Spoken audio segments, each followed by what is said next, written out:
Yung mga kaibigan yung kapag hindi nakakainom, nanginginig na yung laman, sinyalis na yan. Malapit na yan. Ha? Sinyalis na yan na malapit na kayong makainom. Masyado naman kayong kabado. Ano-anong iniisip nyo. Diba marami tayong kaibigang maninipis na lang yung atay. Diba? Kapag hindi nakakainom, may stressin. Diba? Mainit ang ulo. Diba? Hindi mo makausap ng matino. Hindi mapakali. Laging nagkakasakit. Marami tayo mga kaibigang ganyan at ang ibig kong sabihin na malapit na alam nyo na yan. Malapit na silang, huwag mo na lang ituloy. Malapit nang gumabi, uminom na lang kayo, bahala kayo sa buhay ninyo. Yung mga kaibigan nating hindi mawalan-wala ng hangover, yung kahit nakaliligo lang mukhang may hangover pa rin kausap, di ba? Mukhang may ano. Alam nyo yun, ang dami tayo mga kaibigan ganyan na yung dumudugtong sa kasayahan nila ay alak lang. Mga kaibigan nating bigo sa pag-ibig, di ba? Walang ibang sinasandalan kundi alak lang. Mga kaibigan nating feeling broken. Diba? Feeling broken, pero 5 ang jowa. Marami rin naman tayo mga kaibigan na feeling strong na sa inuman. Yung lakas mag-aya, pero sila yung unang nalasing tapos madaya na. Pag pinatagay mo, ayaw na magtagay. Ha? Ibubuhos na. Diba? Sayang yung alak. Marami rin naman tayo mga kaibigan na matakaw. Yung tipong control lang yung tagay, pero yung tagay niya sumusobra. Tapos maya-maya wala na, tulog na. Diba? Marami tayong mga klase ng kaibigan sa inuman. Diba? Ang ayaw ko lang magkaroon ng kaibigan sa kainuman, yung apir ng apir.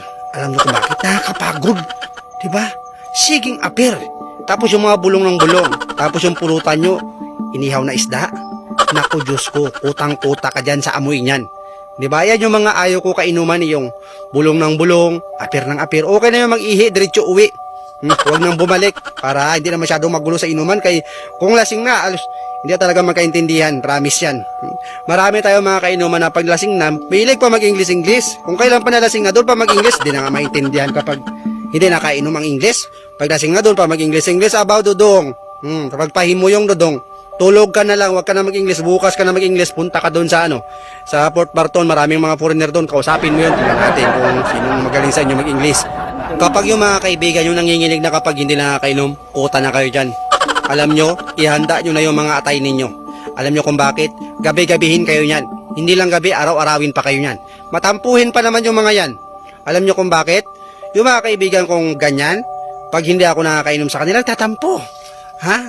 Di ba? Pag hindi ka nag-shot, magtatampo sa'yo. Pero yung tampo nila hanggang isang shot lang. Kasi pag nag-shot ka doon, bati na kayo. Di ba? Astig, di ba? Parang bata, di ba? Kita mo mga ugali daw mga. Tapos yung iba naman, pag hindi ka tumagay, ayan na. Diyan na marami, sisiraan ka na. Sus Mariusip naman, hindi ka lang makatagay kasi pagod ka, sisiraan ka agad. Grabe mindset nyo ba?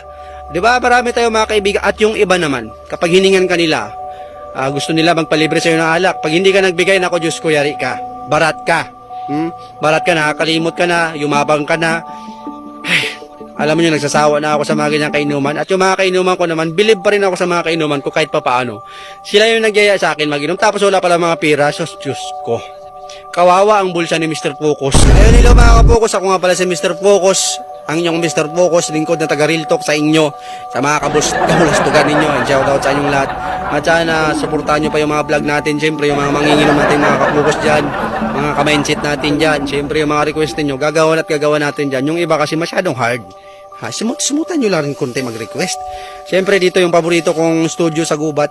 Ayan, papakita ko lang sa inyo. Sunod, itour ko kayo dito para makapunta din kayo dito. So mga kapokos, ingat palagi. Good vibes lang tayo palagi.